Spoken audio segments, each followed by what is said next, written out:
It's time for Reason. But we can do so much better than just on the political front and taxes and government spending and government regulation. We can show by example that we're not going to have crazy fanatics running around our schools because they're so mentally unstable. We can prove that random acts of kindness, that a hashtag or the road to kindness can lead to something productive, and that we can have a community that's actually going to be better off because of that. This is the Voice of Reason with Andy Hoosier. Then I'll get on my knees and pray. We don't get fooled again.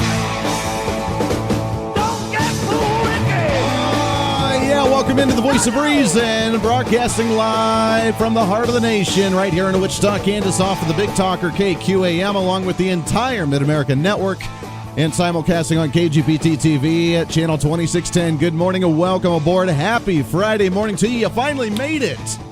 What a week it's been, too. Holy cow, it's been a week and a half. And today is going to be a show and a half. It's going to be an exciting one. I am so pumped up for today, what's going to happen, along with just the fact that it's the weekend as well. Let's go ahead and make it a free-for-all Friday. As usual, you know what we do. It's time to speak up. It's time for you to run the show. It's time to talk about anything that you want to talk about, because I'm just here just to moderate the whole thing. It's a free-for-all Friday. Let's make it happen. Come on. 316-721-8255, 316-721-TALK. If you're going to join into the program, you are more than welcome to do so.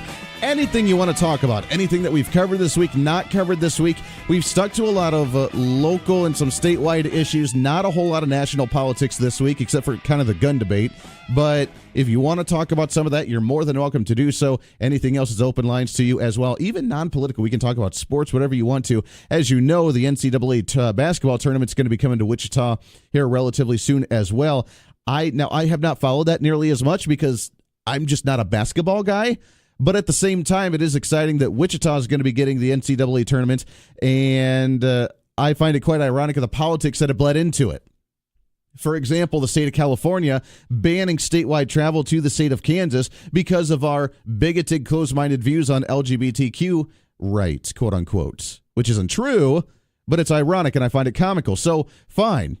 No teams from California need to come here to Kansas, which is okay with me because I don't want them to be like the viruses of progressivism trying to suck the life out of Kansas anyway. So I'm quite okay with Californians not coming to the state of Kansas. So if you want to, I know the big news was that you're not going to be able to buy alcohol at the arena when you go and see the sporting events, which a lot of people are up in arms about, made big news. We've been talking about it the last couple of days. I haven't, but the news has been talking about it the last couple of days. If you want to discuss that, I guess you can, but whatever's on your mind, you're more than welcome to. We have a big show coming up for you today. I'm really excited about it. At the bottom of the hour, we're going to replay part of our interview with Dave Traubert from the Kansas Policy Institute. As you know, they came out with their latest book, What Was Really the Matter with the Kansas Tax Plan? The Undoing of a Good Idea. It is a phenomenal book. It's an easy-ish read. I mean, it's got a lot of numbers in it because it's a budgetary book, but it explains the tax experiment, quote unquote, that happened in the state of Kansas, and how it was a good idea, how it became too politicized, and what went wrong with it. And now that we're starting to do tax cuts at the national level, how we can use some of those mistakes and we can learn from them and then use some of the good ideas from that to be able to carry on for the national level and for different states to be able to do so. So we'll talk with Dave Traubert about that at the bottom of the hour. We'll play that interview. And I also have another copy of a book to give away for you sometime throughout the show today. So that's coming up this hour. In hour number 2 at 7:30, we have the Chisholm Trail Antique Gun Association coming in at 7:30. We love having them on. They do their gun show twice a year, and twice a year we get them in studio to talk about the different antique guns and talk about their gun show, and especially, I think, right now being kind of timely with the national discussion about guns. It's going to be a lot of fun to have them in to talk about the gun show, quote-unquote, loophole that's not really there, to talk about some of the actual guns, and to get their take on some of the sales of the firearms throughout the nation. So we'll talk to them at 7:30. At 8 o'clock, we have kind of an interesting, unique segment we've never done before on the show, but we will be having a psychic, a local psychic on, who owns a metaphysical shop, Joe Flowers. She'll be joining us at 8 o'clock over the phone and doing our 2018 psychic reading.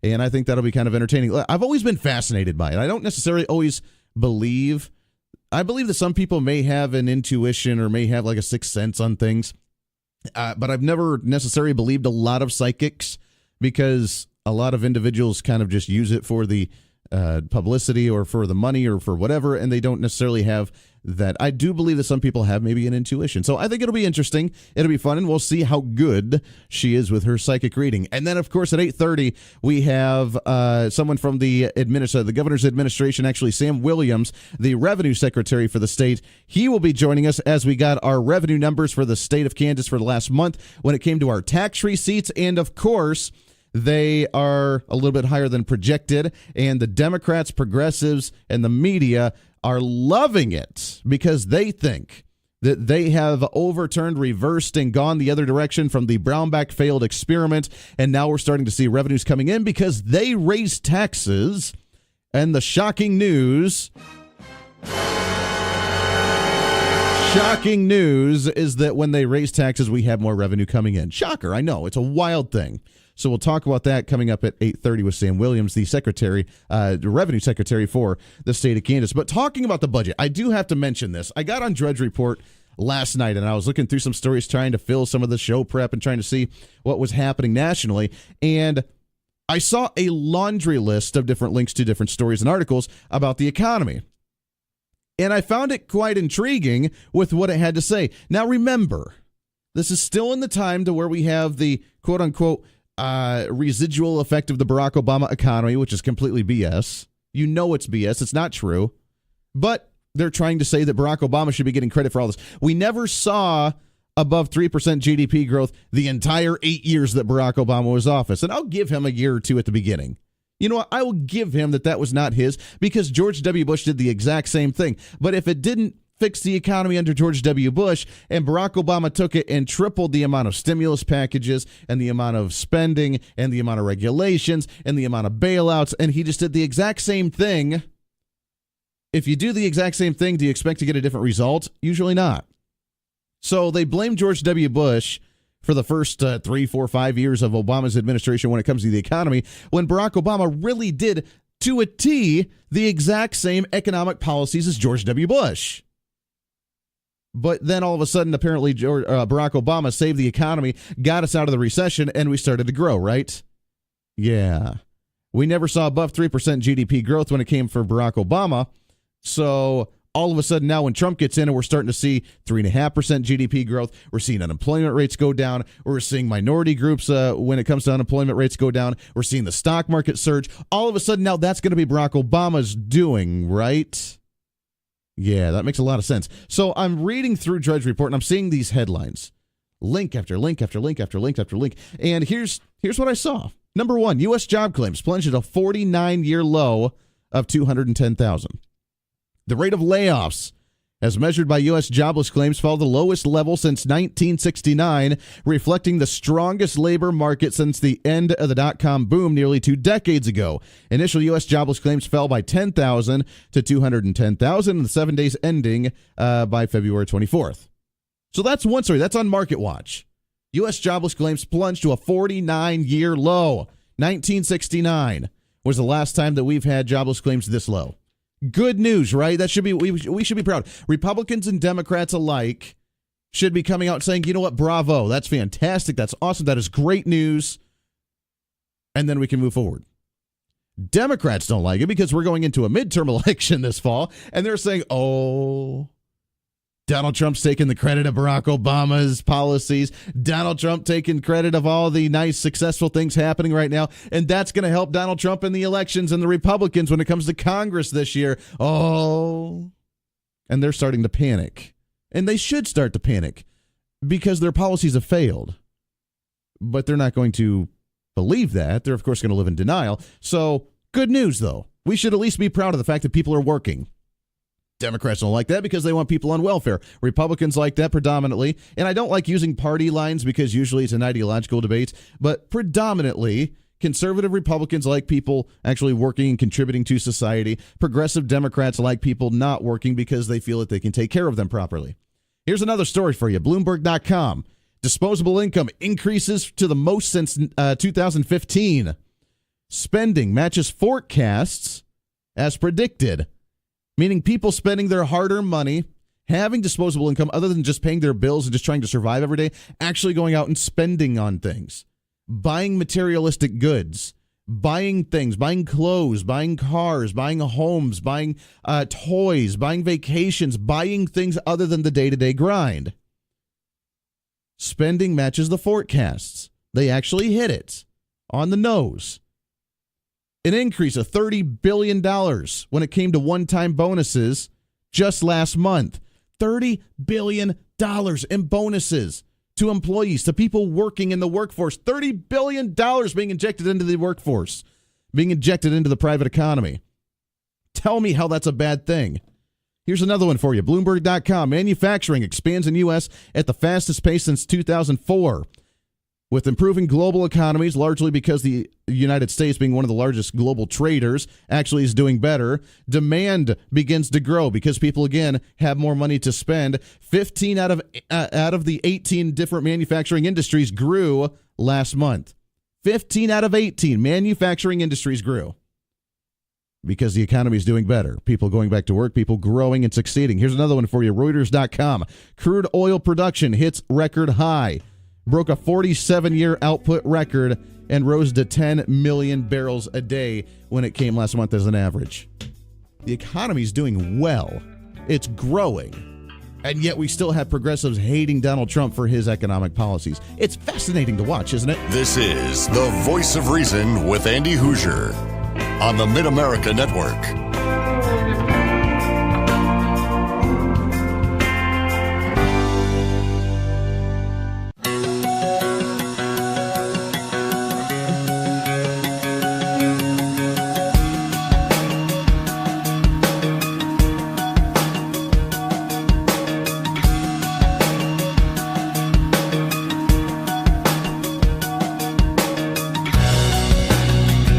Welcome back into the Voice of Reason as we start off a Friday morning, broadcasting all across the entire Mid-America region. Appreciate you hanging out with us today. It's a great one. You finally made it. It's a Friday. It's a free-for-all Friday right here on the show. 316-721-8255, 316-721-TALK. If you want to join in, you are more than welcome to do so. While we read these headlines across the nation about how great the economy's doing, the stock market, the stock market's kind of fluctuating back and forth. It's gone down a little bit, come up a little bit, gone down a little bit, which again, don't panic, don't fret, don't worry. As I've explained before, it's like trying to get the air bubbles out of a car when you're trying to get the fluids, right? So you flush the fluids, you get new fluids in there, you're trying to start it new, trying to refresh everything. Oh, you know what? You got some air bubbles, got to stream them out. That's all it is. It's the air bubbles. That way it doesn't burst. That way the bubble doesn't pop, right? And destroy the entire engine. That's what we're trying to do because they have artificially hyped up the economy for so long. Now it's time for us to grow naturally. We're all about naturally here, right? All about the natural growth. And because of that, now we're seeing some great things. U.S. jobless claims plunged to a 49-year low. Good thing. Disposable income at the highest since 2015. Good thing. Not because of artificially giving everybody a stimulus, quote unquote, but because of the fact that people are growing it naturally. Manufacturing expands. 15 out of the 18 industries, when it comes to manufacturing industries, grow last month. We're seeing the nation do well, and the progressives don't know how to respond to it. Then we see here locally in the state of Kansas, KSN.com, Kansas collects $27 million more in taxes than expected in February. Kansas is reporting that it collected nearly $27 million more in taxes. The State Department of Revenue had more good news for the legislators. I love how they, of course, throw this in. Good news for the legislators as they face a Kansas Supreme Court mandate to increase spending on the public schools. This is what they're going to do. Every month that we see the revenue coming in higher than projections, which remember, the projections haven't really changed. The formula of what they are trying to consider to how much money they're anticipating to come in hasn't changed since we've updated our tax rates, which means we're going to have more money coming in. Duh. You haven't changed the formula yet the rates have changed. You're going to see more money coming in. But because of that, oh, look at that. That's helping the legislators that feel really, really good about the new money they have to spend on education because it's going to happen. It has to happen. The Supreme Court laid down the law like those utopian dictators that they are. They laid down that law, and you little peons in the legislature just better go along with it. That's how the media is portraying this. And it's really good that you guys are getting more money than projections because heck with paying off debts, heck with actually knowing that even if we don't raise a penny in spending over the next year, we're still going to go into our 2-year budget close to $400 million in a shortfall. Heck with all of that. It needs to go towards more additional spending when it comes to education. It's funny to watch this, isn't it? Usually you could get really upset with this, but it's just hysterical. The lunacy of what their priorities actually are. It was the 9th consecutive month that the tax collections have exceeded expectations. So let me get this straight. Last year, we see an absolute boom with record highs when it comes to the stock market. We just went through 4 different stories of how the economy is doing well nationally. That includes, by the way, crude oil. That includes natural gas. That includes a little bit of agriculture. That includes aviation. That includes different manufacturing industries. That does get included in the state of Kansas. And we're going to say that for the 9th consecutive month of having tax revenues higher than projections in the state is because of, not because of the fact that we haven't changed the formula to anticipate what that projection is going to be after we raise tax rates, or it's not going to have anything to do with the national economy growing and people actually working and raises actually happening and giving bonuses out and actually people going back to work and people contributing to the system and people having disposable income. It's not going to have anything to do with that.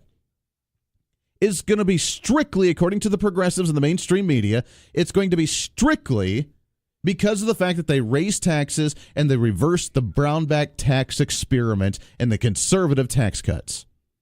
That is what they give credit to on why we have, for the 9th consecutive month in the state of Kansas, we've had tax revenue receipts coming in higher than projected. Not because of the national economy, not because the economy is doing well, not because that we've cut taxes nationally, not because the industries are actually growing again, but because we reversed conservative experiments. Does that make any sense to you at all, in any way, shape, or form? Does that make any sense at all? No, of course not. It's an absurd position to be in. And the Republicans, you better start waking up and actually using a little bit of PR in the state. We have a midterm election coming up for our state legislators. You better come out now and take credit for this.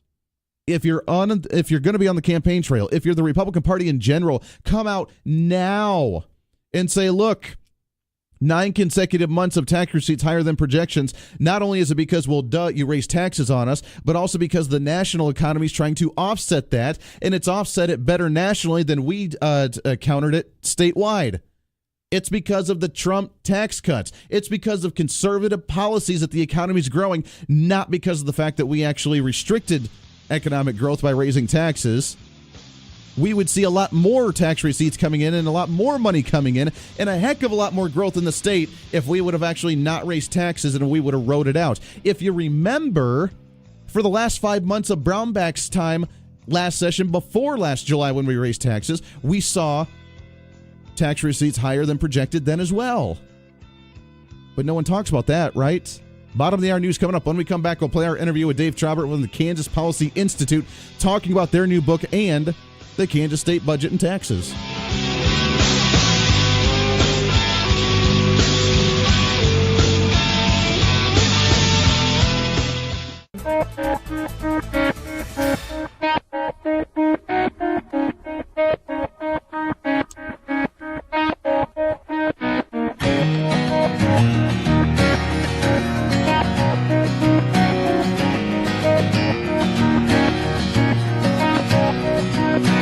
Andy never shies away from a fight. Just you try it. Oh, I'll try it. Just you try it. You'll feel it when I try it. I'd like to see you have at it. Would you now? And now's your chance to jump in the ring. Are you insane? Give Andy a call at 316-721-8255. This is the Voice of Reason with Andy Hoosier. Welcome back into the Voice of Reason. Good morning to you. Great to have you along today. I love being able to start off your morning the way that we best know how to do so. Better than a cup of coffee, a shot of espresso, even an energy drink right here on The Voice of Reason. We appreciate it very much so. 37 minutes past the hour, 316-721-8255, 316-721-TALK. If you want to join in, just to wrap up this conversation as we get into our interview here with Dave Traubert from the Kansas Policy Institute, we got to remember there are two things in politics that make you successful, and I say this over and over and over and over, and that is money and PR. Governor Sam Brownback, as much as I did enjoy many of his policies, I disagreed with some of them, but I enjoyed many of them. The one thing that he failed miserably at was the fact that he did not have a solid PR team. He did not come out and defend the positions that he was making. He did not come out to the general public and explain why he was doing what he was doing. And he did not come out and counter the attacks from the media and the attacks from the Democrats and the progressives on a daily basis. He didn't do it. And I think it was because he was just too nice of a guy. Because that's what he was. He was just a nice guy. Even on his last day, if you remember his last dinner when he kind of handed things off to Governor Collier, he was just like, if I offended anybody with the positions that I made, I'm sorry. It's an ideological difference, but I'm sorry if I upset you. Really? Come on, dude. You're the governor. You're supposed to fight for the conservative values, which you did on many cases, but you don't back down and don't apologize for it. You say, you know what, if you don't like me, I don't care, because if you don't like me, then that means you took it too personal, and that's on you, not on me. That's what you have to do in politics, unfortunately. It's a dirty business.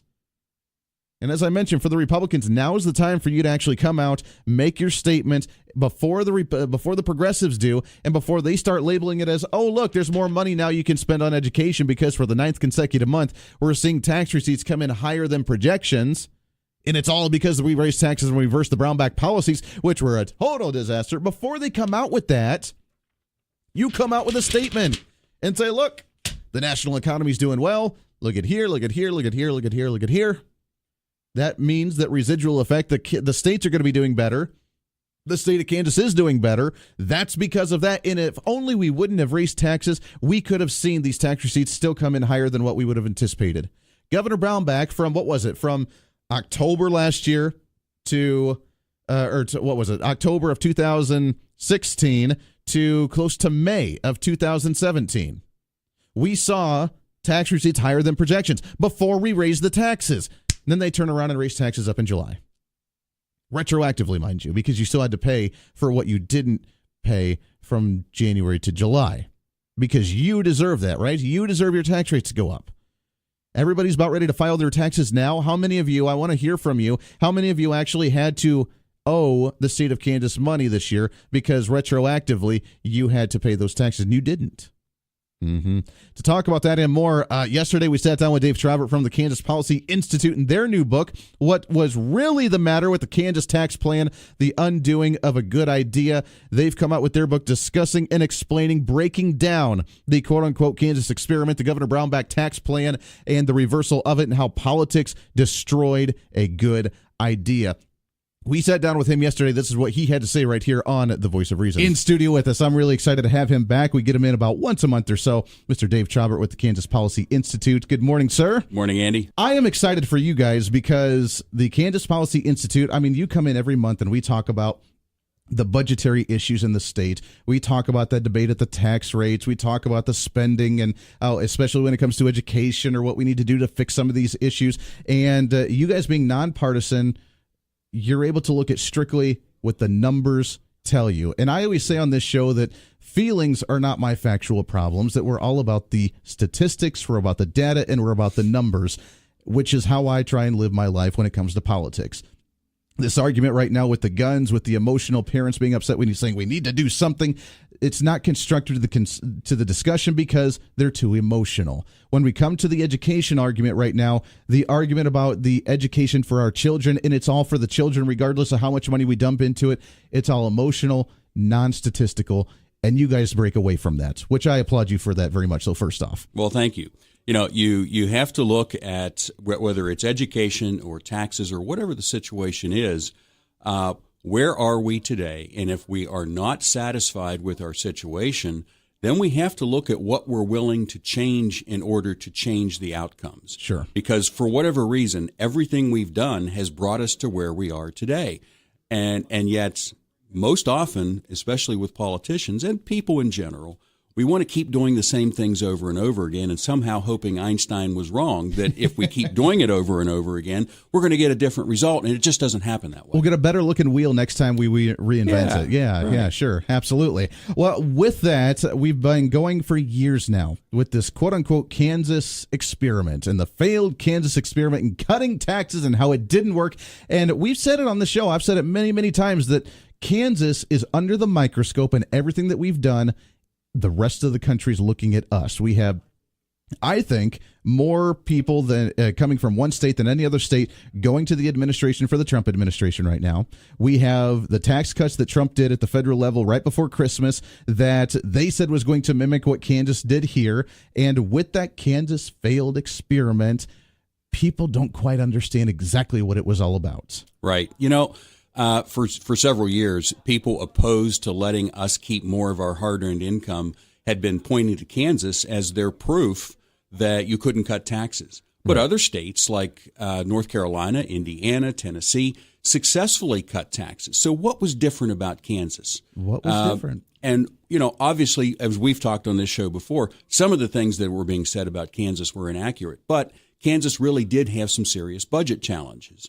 And what we've talked about here, but what we wanted citizens across the country to know is that a lot of those budget challenges were avoidable. There were a lot of mistakes made. And then there were also some other circumstances at play that had nothing to do with tax policy, but still created some budget challenges.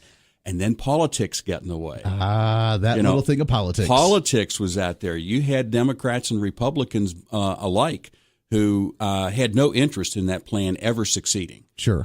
They were far more interested in getting reelected and consolidating power.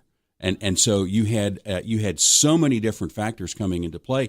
We just decided that this important story needed to be told so that citizens and legislators across the country would know, of course, there's some things you don't want to do like Kansas did, but taxes can be successfully cut. Learn from the mistakes that we made here in Kansas and help your citizens benefit from having more effective government that leads to lower taxes. Exactly. And you have written that story, you along with Denadri Herbert, by the way, which I didn't realize she was part of this as well, so that's really exciting. But it's a new book that just came out. What was really the matter with the Kansas tax plan? The Undoing of a Good Idea. The book just came out, and we have some copies. We'll give some away in just a little bit. But talk about what all you include in this. And the information that you did include in here, did the legislators know about this, or did too much of the politics just come into play to where they didn't care? You know, there were, as I said, there were a lot of mistakes that were made. One of the big mistakes, let's get the big elephant out of the room that some people across the country didn't know. You know, of course, you can't cut taxes and increase spending. That's kind of a fourth grade math problem. Kind of a hard thing to do there. You can't do that at the state level. But one of the things that led to that was there was never a plan in place. Ever a plan in place. We had great cooperation from Governor Brownback sat for an interview, many people in the administration, some legislators, and one of the questions we wanted to nail down was, what was the plan? You know, the governor's initial plan, kind of his skinny plan, his initial proposal was only a $350 million tax cut over 5 years. But interestingly, when we asked, there was no plan. It was like, well, we figured we could manage that. It's a small amount. Sure. And maybe that was true, but there was no plan. And then the plan ballooned to $1 billion when it left the House. And then when the moderate Senate got hold of it, they turned it into a $3.5 billion cut over 5 years. Mm-hmm. And there was still no plan. Got a little out of hand. There was no plan. There was no plan in the beginning to explain to people why it was so important that we cut taxes. I mean, people were told, well, if we cut taxes, you'll have more money in your pocket and we'll create more jobs. And that would be true. But when they're hearing from the other side, well, this is going to devastate schools and we're not going to have no service, the services will go away. Right. It's like, is that worth the trade-off? What they weren't told was that Kansas was falling farther and farther behind in job creation, in gross domestic product and economic growth. And we needed to do something to change that trajectory. It's the power of knowledge. What was really the matter with the Kansas tax plan? The undoing of a good idea. The latest book, Dave Traubert, Denidre Herbert. It is Kansas Policy Institute coming out, making you understand what happened with our tax cuts, the quote-unquote failed Kansas experiment, the lessons learned from it, and how do we move forward from there. We got about 45 seconds left, Dave, but last time, again, how can people get a copy of the book once everything starts happening? Go to the Kansas Policy Institute website. That's kansaspolicy.org. We'll have a story up today explaining how you can order it directly from the publisher. Next week, the publisher is going to have it on Amazon.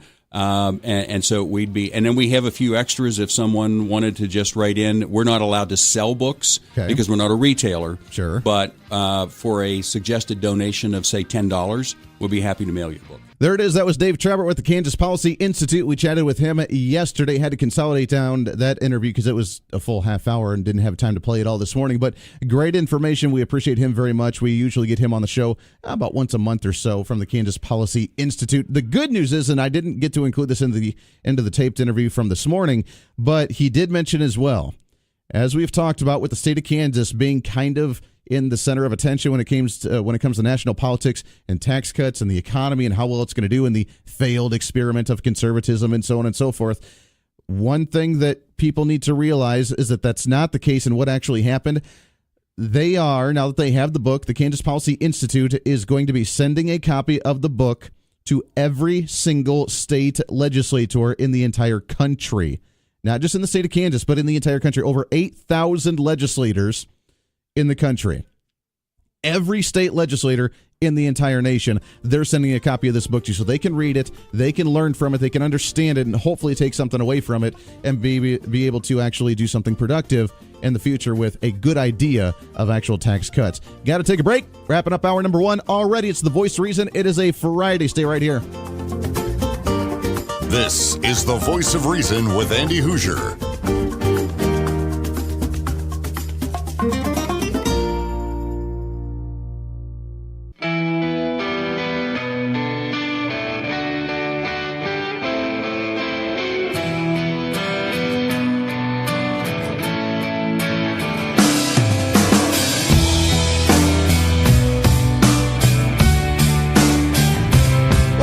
Voice of Reason, wrapping up hour number 1 right here, broadcasting all across the entire Mid-America Network. Appreciate you hanging out with us today, along with KGPT TV. I love having you guys here, starting off a Friday. It's a good day. The sun's coming up. It's going to be hopefully relatively warm. And talking about taxes and budgets and everything is exhausting, and it makes my tummy rumble a little bit. Not only the sickness feeling of higher taxes, but also just because of the fact that it burns a lot of energy, and you already get hungry first thing in the morning. You get hungry by thinking about taxes. Yes, I know. It's kind of a crazy concept, but it works. It really does. Try it sometime. It works really well. And on the phone with us to talk to us about some of the things you can enjoy and indulge in today when it comes to your filling your belly is the Inman Harvest Cafe, 112 South Main Street, downtown Inman. It's not just a Friday. It's not just a free-for-all Friday, but it's also a fried chicken Friday. Katie's on the line with us. Katie, good morning. Good morning, Andy. Happy Fried Chicken Friday. Happy Fried Chicken Friday. I am hungry already. I literally came into the studio this morning doing show prep, and my stomach started gurgling, saying that I'm hungry already. So I started thinking about fried chicken at 5 o'clock this morning. Yeah, well, we're thinking about fried chicken at 5 o'clock in the morning, too. Trying to get that one already. Yeah. Well, we do have Yep, go for it. What do you got? Well, okay. So right now we're running a breakfast buffet, so that's kind of exciting. Very nice. And then, in about 3 hours, we're going to start frying chicken. So that's always a lot of fun. Absolutely. Yeah. Absolutely. Now, we have to remind everyone that you have you got a breakfast buffet going on right now, but you have 2 big buffets as well throughout the day as well. The big lunch one from 11 to 1, along with the really big one from 5 to 8 o'clock tonight. You're only open till 8 o'clock 2 nights a week, which is Thursday and Friday. Today's being that big one with the big buffet, 5 to 8 o'clock. You get that free slice of pie. But what all's going to be on the agenda today when it comes to your menu for Fried Chicken Friday?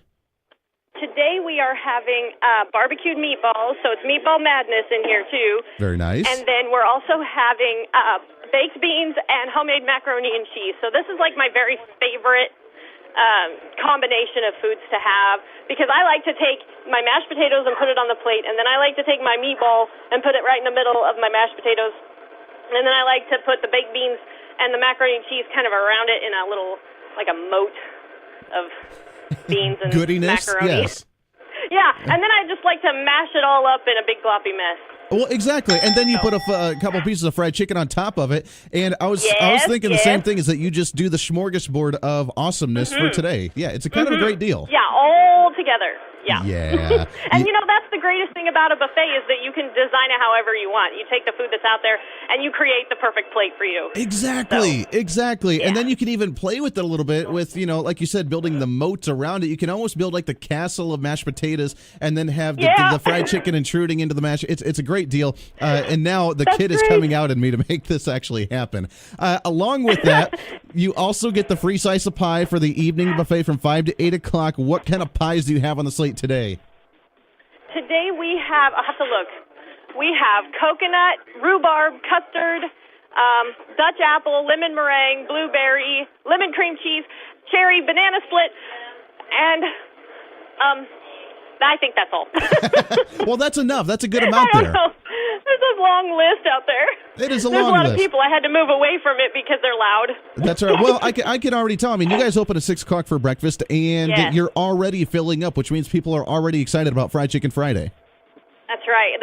They're excited about every day, but particularly Fridays, we just really rock and roll. So. Rock and roll, making it happen. I love it. It's the Inman Harvest Cafe, 112 South Main Street, downtown Inman, just north of Hutchinson. You guys can give them a call, 620-585-6925. Visit them online, inmanharvestcafe.com. It's going to be a big deal today with the Fried Chicken Friday, and I'm already hungry. I know people are already thinking about that on their way to work today, and it's going to be a great time. Katie, you guys enjoy. Keep on cooking, and we'll touch base with you here again in a couple hours.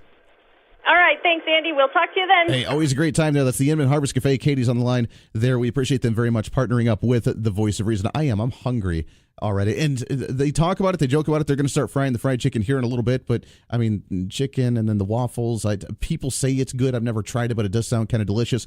And I'm not even a big waffle fan. But that's got to be tried. Hour number 2 coming up. We got a lot to get to today. When we come back, there is a sob story that we need to cover, a sad story, not a sob story. It is a very, very tragic, sad story that we need to cover. We need to touch on. Also, we'll touch on some of the gun sales happening in the country. The big retail store saying that they're not going to sell guns to anybody under 21. Along with at 7:30, the Chisholm Trail Antique Gun Association going to be joining us talking about their gun show. Maybe they have some insight on who they can sell guns to and some of the details there. So lots to get to. Hour number 2, right around the corner. This is The Voice of Reason. Stay here. Speak.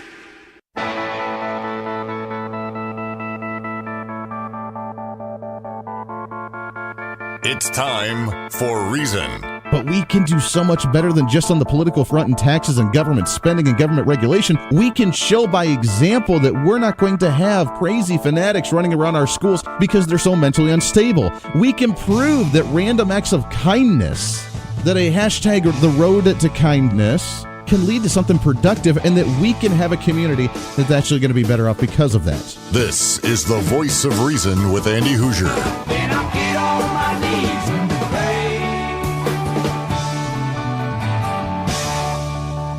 We don't get fooled again. Don't get fooled again. Welcome into The Voice of Reason, hour number 2. The Voice of Reason right here on the Big Talker, 1480 on the AM side, 102.5 on the FM side, KQAM, also simulcasting on KGPT TV, channel 2610. Good morning to you. It is a Friday. Can you believe it? You finally made it. It is a beautiful day. The sun's coming up already. I can tell the change, the time is coming very, very soon, because if you noticed last night, it stayed bright just a little bit longer than usual. By next week, it'll feel normal, and then we'll set the time back, and then we'll have darkness again, and we get to wake up an hour earlier. Doesn't that make you just feel wonderful? 316-721-8255. It is a Friday. As usual, it's open lines to you today. Anything on your mind, bothering you, troubling you, anything we've covered, not covered today. Today, you run the show. I just sit back and enjoy it. Let's make it a free-for-all. What do you say? All right. 316-721-8255, 316-721-TALK. If you want to join in, you are more than welcome to do so. We have a heck of a big show in it today. Heck and a half. It's going to be a fun one. Coming up in about 20 minutes from now, we have the Chisholm Trail Antique Gun Association joining us in studio. And I think it's timed beautifully.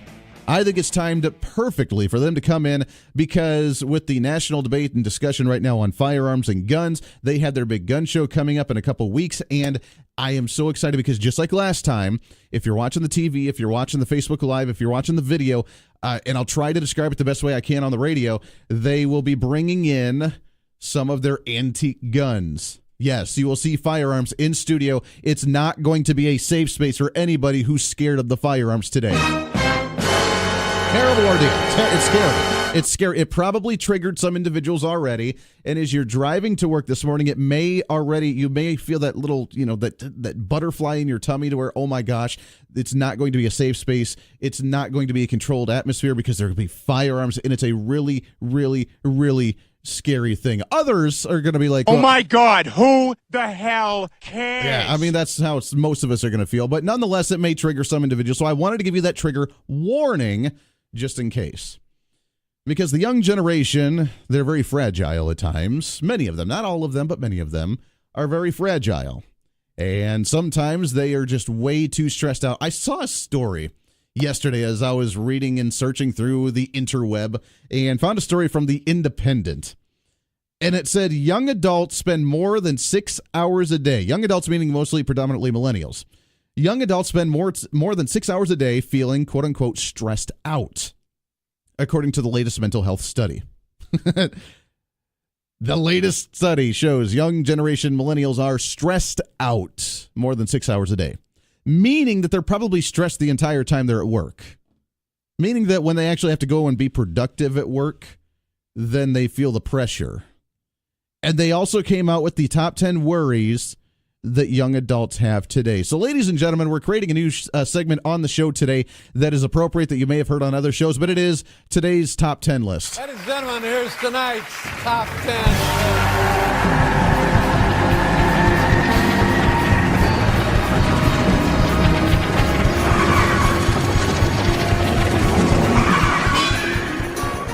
There it is. Today's going to be our top 10 list of the day. And today's top 10 is the top 10 worries that millennials and young adults actually have because they're so stressed out in life. Life's just really, really tough. If you remember the public forum discussion that we had about a month or so ago to our legislators a couple months ago, advocating for the expansion of Medicaid. Oh, life's really, really hard and I just need some help. Please give me my expanded government health care. Please. Life's really, really tough because I'm stressed out 6 hours a day.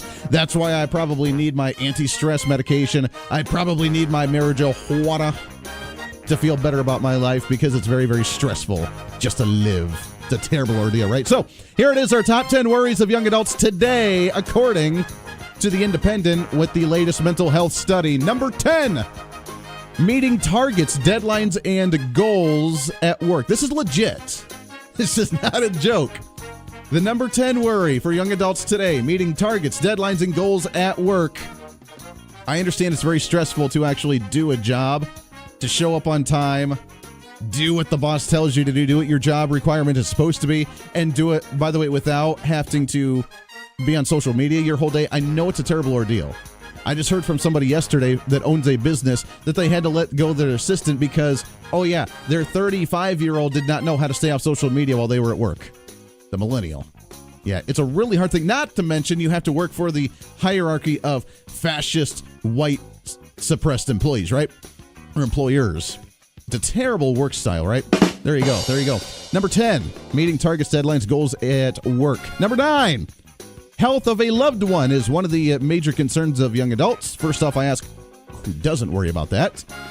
But second off, I wonder if they feel the same way about all humans and what they even consider or may not consider a human life. But number 9 is being worried about a loved one. Number 8, top 10 worries of the young adults, finding a job that pays enough. There it is. Maybe that bachelor's degree in identity diversity maybe isn't paying off after you've graduated college. Fight for 15, baby! That's what it's all about there. Number 7, Top 10 worries of a young adult. Getting into the chosen career. Again, maybe that bachelor's degree in identity diversity didn't quite pay off after you graduated, right? 5 for 15, baby! What we need. Number 6, getting a job, period. Refer to responses by number 7 and 8 with 5 for 15, baby! Number 5, top 10 worries of young adults. Health. First off, again, who doesn't worry about their health? But go ahead and keep eating your kale and tofu and tell me how that works out for you. Number 4, weight.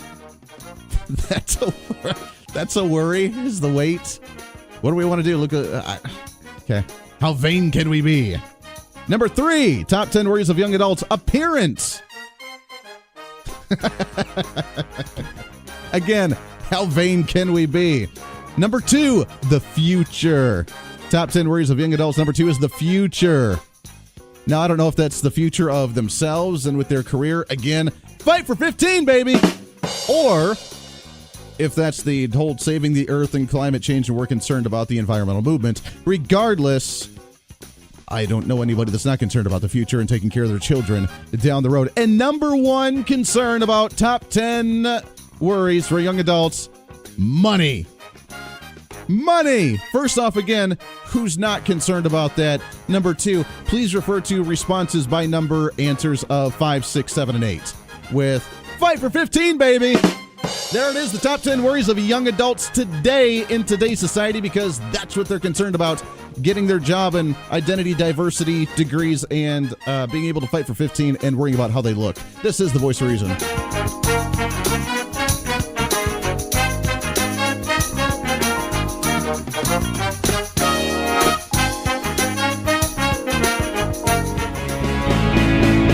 This is the Voice of Reason with Andy Hoosier on the Big Talker KQAM.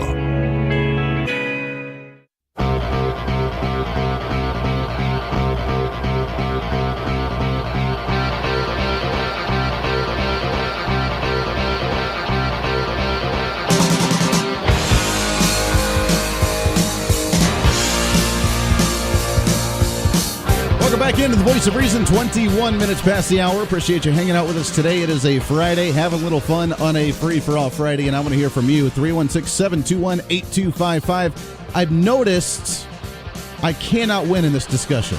I just can't win. I try, but I just can't win. Sometimes a guy knows when he needs to just stop. Hence, like when you're arguing with your significant other, you just need to stop because you ain't going to win. But if you notice, as I tried to forewarn the young generation that last segment about the trigger warning to trigger them to, be emotionally distraught because of the conversation we're having and the emotion that they're having, the concerns that they have with their top 10 worries and the stress that they have, and then with the national debate on guns, it is a trigger warning, and I warned you about it, but yet just the word trigger now, they think of the guns, or they trigger on a gun, which makes them very scared, which even triggers them even more so. But every time you say trigger, then it's a really bad thing, because then the trigger of what's triggering them to be triggered is triggering them to think about guns and be even more triggered. Funny how that works, isn't it? 316-721-8255, 316-721-TALK. Talking about the guns, I think it's kind of a perfect prelude into what's coming up next with the Chisholm Trail Antique Gun Association in the next segment. We've heard the stories as of lately, the big retail stores, some of them, with Dick's Sporting Goods and Walmart, who refuse to sell guns to anybody under 21 years of age.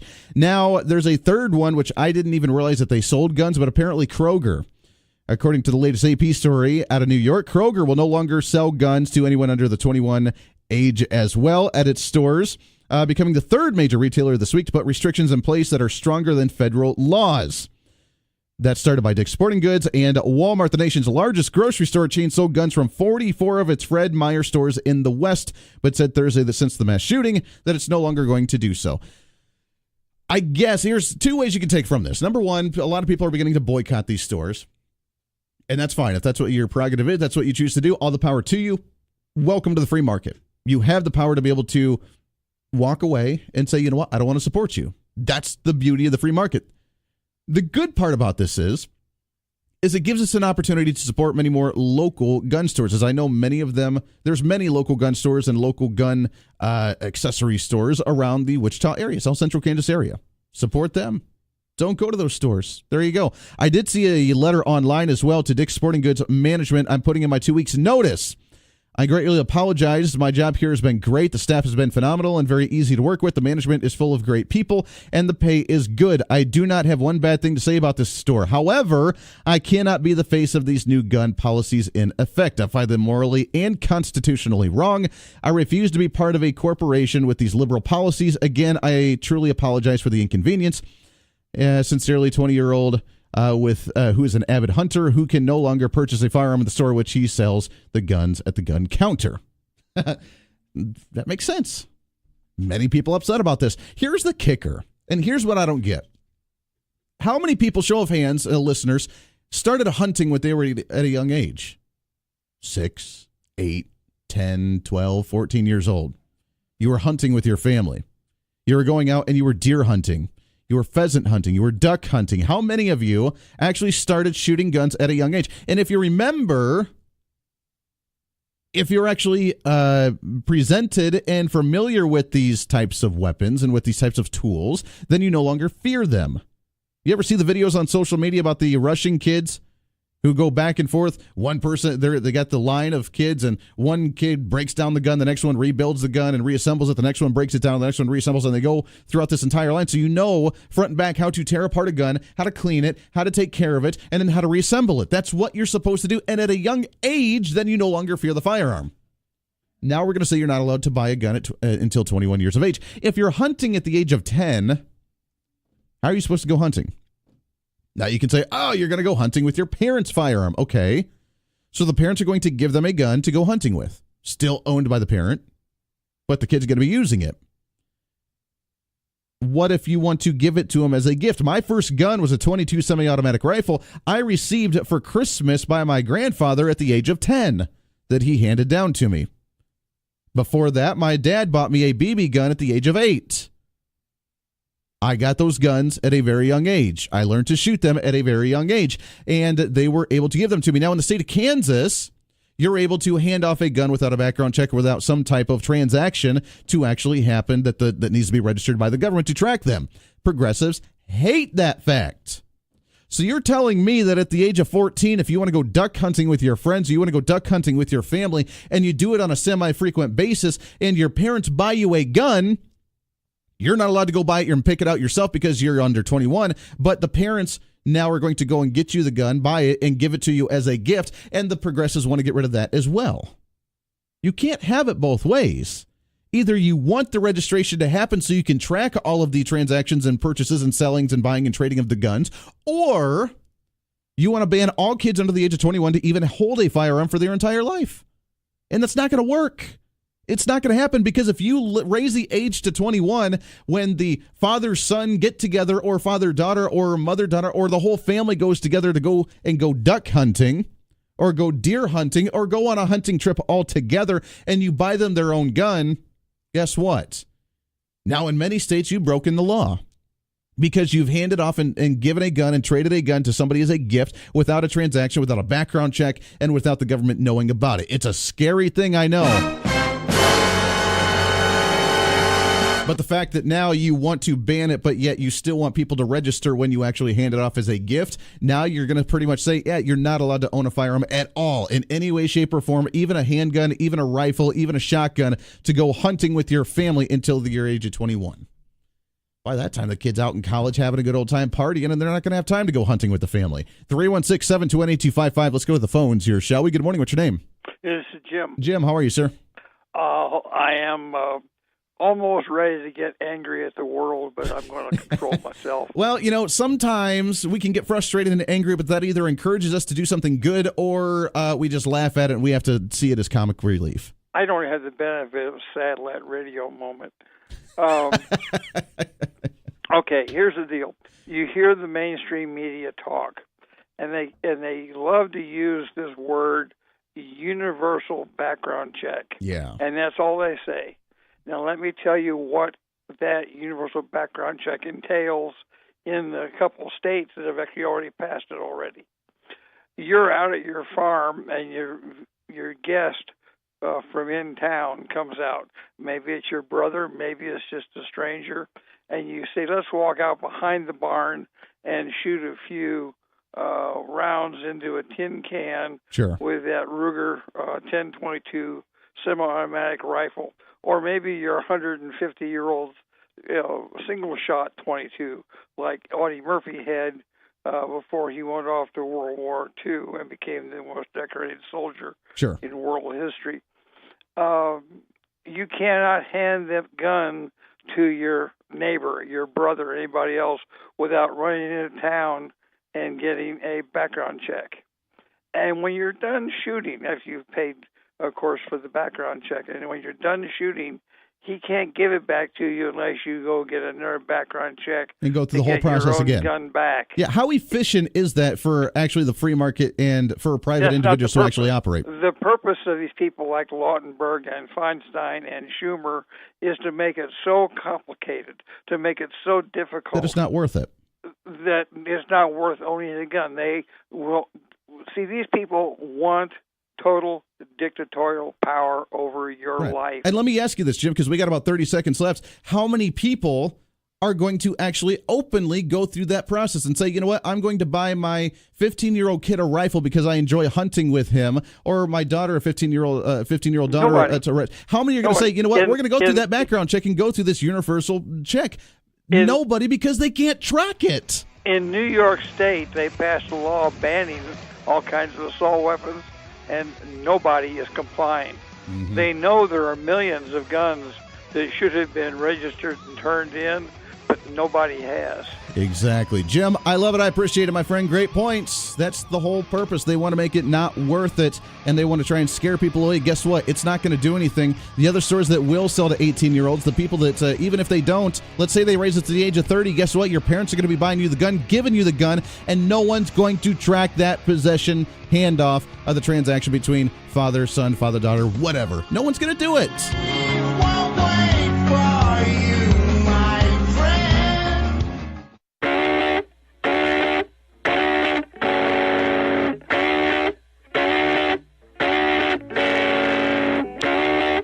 It's time for some common sense, sanity, and reason. You can't handle the truth. This is the Voice of Reason with Andy Hoosier. Welcome into the Voice of Reason, making it happen today. It is a Friday, free-for-all Friday. It's a beautiful one, too. The sun's already up. Hopefully it gets a little warm. Al Gore, we need your help. Come save us, please. 316-721-8255, 316-721-TALK. If you want to join into the program, it is a free-for-all Friday, but I am excited about who's in studio with us next. Coming up next weekend is their gun show. They do 2 a year, and we're really excited about the spring one. As always, they brought some goodies in as well. It's the Chisholm Trail Antique Gun Association. Wes and Ken and Jim all in studio. Good morning, gentlemen. Appreciate you coming in today. Good morning. Hey. Good morning. I love when you guys come in, because this is something that I don't think any other radio show does, or even TV show for that matter, where we have, this is not a safe space of anti-gun areas here.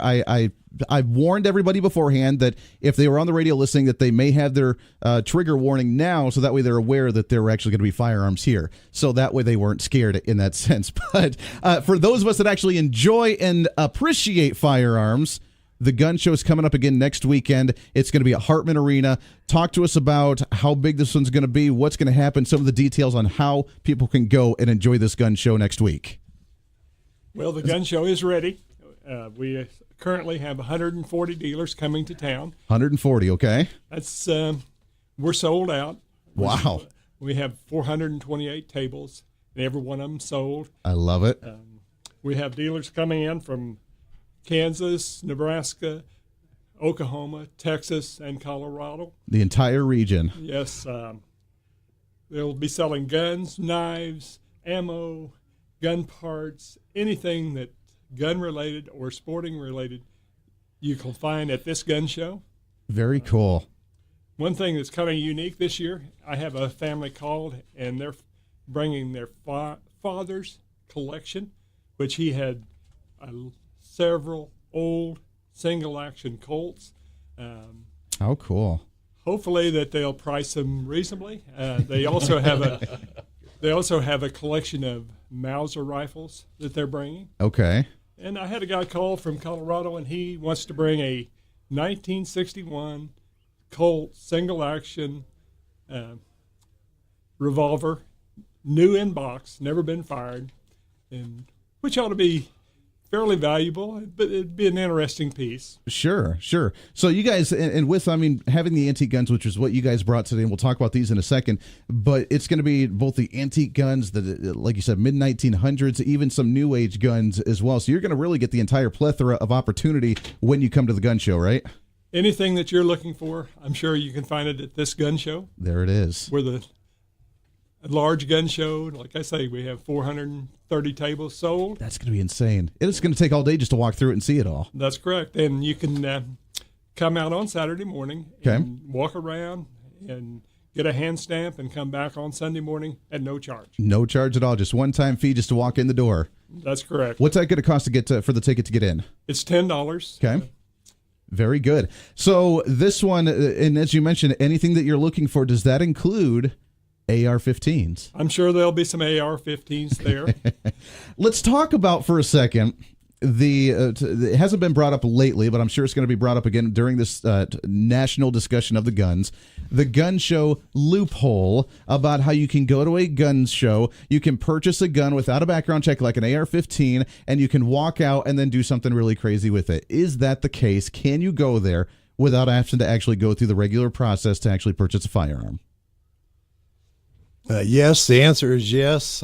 If it's a private collector and not a dealer. Okay. If it's a person, like Ken just said, somebody selling their father's collection, they lay their guns on the table and a buyer comes up and picks it up. As long as it's a private sale, there is no background check. Private they are not transaction. required to fill out the paperwork. They can pay the person the money they're asking and pick up the gun and no, that's for the state of Kansas, because we have that right in the state of Kansas to be able to buy, sell, and trade without any type of transaction that the government needs to know about, sort of Correct. thing. And what Jim is referring to is, when we refer to it as a private sale, meaning from one private individual to another private individual. Sure.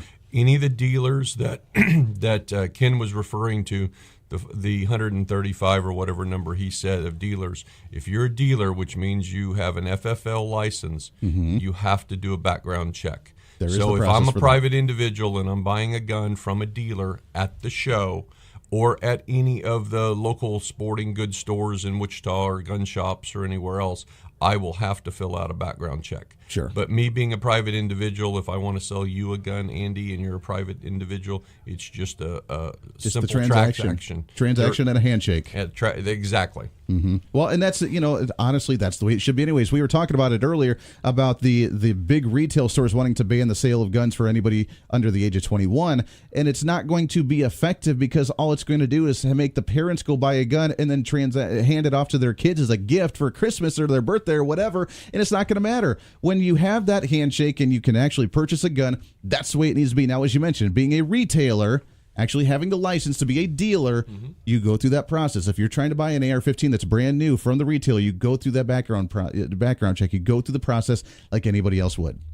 Correct. And one of the other things, too, at that point in time, the person that had the background check done on who bought that gun, let's say for their children, or bought it for themselves and maybe decides to give it to their children, once they actually own it, then it becomes a private sale the next time they decide to do something with it. Sure. At that point in time, unless they are selling it back to a dealer. Sure. Absolutely. And you guys, as you mentioned, have both dealers and just families and just private owners that are going to be there. So you can go both ways at the gun show. So it's going to be a lot of fun. Next weekend, it's going to be at Hartman Arena there, Saturday and Sunday. Again, $10 tickets. You can get there one purchase, and then you can go both days and enjoy. And I think it's really going to take almost both days to walk through to not only see all the guns, but to learn about them as well. Learn about the story. I mean, the individual that's going to have a 1960 Colt, there's a story behind that. And when you buy something like that, it's fun just to learn about the story. For example, like all the guns that we have here. And again, trigger warning for anybody watching the TV or the Facebook Live that may be concerned that there is a firearm in studio, but there are some beautiful firearms right here. And I want to try and get through all of these, but Wes, tell me about this one here. This one's kind of special. Well, that is a copy, if you will, of what's called a saw handle muzzle-loading pistol. Probably the picture I was looking at in a gun book it's about probably 1840, 1850. Okay. European style that I'm aware of. I have seen one in a museum in France like that. And so I decided, my granddaughter asked me if I would mind building her a gun so she'd have something that I made. I convinced her to let me make her a pistol instead of a rifle like I did her younger brother. Sure. And so I'm almost finished with it. And it's a .45 caliber percussion, basically a target pistol, if you will, or back then it could also have been used in dueling if okay, somebody wanted to, I guess. Anyhow, it's just something that I do. It's fun. I build and hunt with muzzle-loading guns. I've been hunting deer in Kansas since the early '80s, and with a flintlock or a percussion rifle. You mentioned dueling. Did they use this type of firearm for a lot of dueling things back in the day? Then they sure did. They did. Okay. You would see them as a matched pair in a presentation case, if you will, and then there would be somebody to load both guns then they had the representative for each one of the guys that was upset with each other for whatever reason, and square off and have a duel, if you will. They drank the other's pints. So this is the kind where you kind of see the walk 10 steps and turn kind of thing, yep, right? That's it exactly. Gotcha. And but today what we do with them is kind of have reenactments, if you will, rendezvous and things of that nature, and muzzle-loading rifle matches where we shoot flintlock or percussion rifles in the gun club. Mm-hmm. And that's the era, anything from 1720, 1730 to 1900 is what I'm particularly interested in, and I have a lot of fun building them, hunting with them, and talking about them. Now, you said that one's kind of mid 1800s, which looks like that, and I know that's kind of your area where you love those types of firearms in that style. This one looks, I'm guessing, is a little bit older. Is that correct? That is a pistol that was made by a gun club. Show you a couple things here. Yeah. There's a few more features on this one. Oh yes, this is a reproduction. Also, it was made in 1990 for me. I have a matching rifle to go with it, and this is called a swivel barrel. It's made by a gentleman who was in the Northeast, Massachusetts, by the name of Leonard Day. But anyway, what you do is you see this little trigger right here, this forward trigger. Uh-huh. This is the beginning of, not only is it a flintlock, so it's a flintlock in its ignition system, and it is a pistol, but what it is you fire the top barrel here, and then when you're done, it's the beginning of trying to make multiple shot rifles or pistols. So you press this one trigger here, and it rotates, but you have to rotate it, and then you've got another barrel to shoot. Original semi-automatic. The original semi-automatic, the original assault gun right here. Now talking a little bit about history, the swivel barrel rifle dates back to 1650 in what is now Germany. Okay. It got its origin there, and then eventually wound up coming to what's now the United States and being carried by various people. Wow, how cool! I've never seen something like this. Now, what year did you say this was? Ish. Well, that's a reproduction. Sure. And it was made in 1990 for me. And okay. I got a matching rifle and pistol that looked the same. The rifle does the twist thing too. The rifle does the twisting too. The very first assault rifle. I didn't bring that in today, but the point is that yes, they would have been made back in the Revolutionary War time frame and all of that. Mm-hmm. But they would have been an expensive gun to have. It would have been top notch. It would have been top notch. So not a lot of people actually carried them. But if you take a look on the book for Swiss Family Robinson. Yeah. Oh yeah. Okay. That all of us would have read as kids. Uh-huh. One of the kids in Swiss Family Robinson carried a swivel barrel rifle. How cool. See, there you go. If you read that, if you remember that as the childhood, or maybe you have to go back and read it now, that's what you do. I love it. We got a couple more guns I want to touch on. Also, we need to remind everyone, it's next weekend, Hartman Arena. It's the Chisholm Trail Antique Gun Association. It's going to be a lot of fun. Go there. You can see some of these guns. You can see some of the new guns. You can go there. You can express your Second Amendment rights because you have the right to do so, and create some trigger warnings for some others that don't care to do so. Got to take a break real quick. Got a caller on the line as well. We'll get to you when we come back. This is The Voice of Reason. Stay here. The Voice of Reason with Andy Hoosier.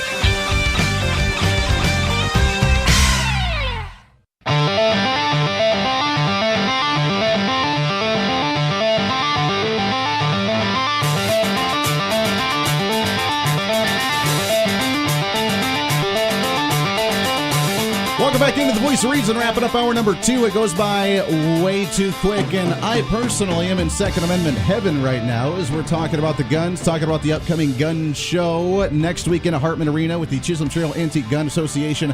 By the way, we had a caller over the break say that the swivel barrel that we were talking about, I had never seen one of these. It was in the movie Big Sky.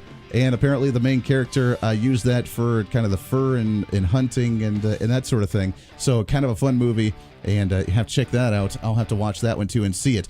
Chisholm Trail Antique Gun Association, ctaga.com. They got all their information for their program, for their gun shows, for all the details that they do as a group. And let's talk about the organization for a second as well, because you guys enjoy... And I love talking about what you guys like to do there. You not only put on the gun shows, but you have different events throughout the year. You can go to different shooting tournaments. You get to, like you guys talked about before, dressing up in the time era and go on a hunt or do some kind of competition.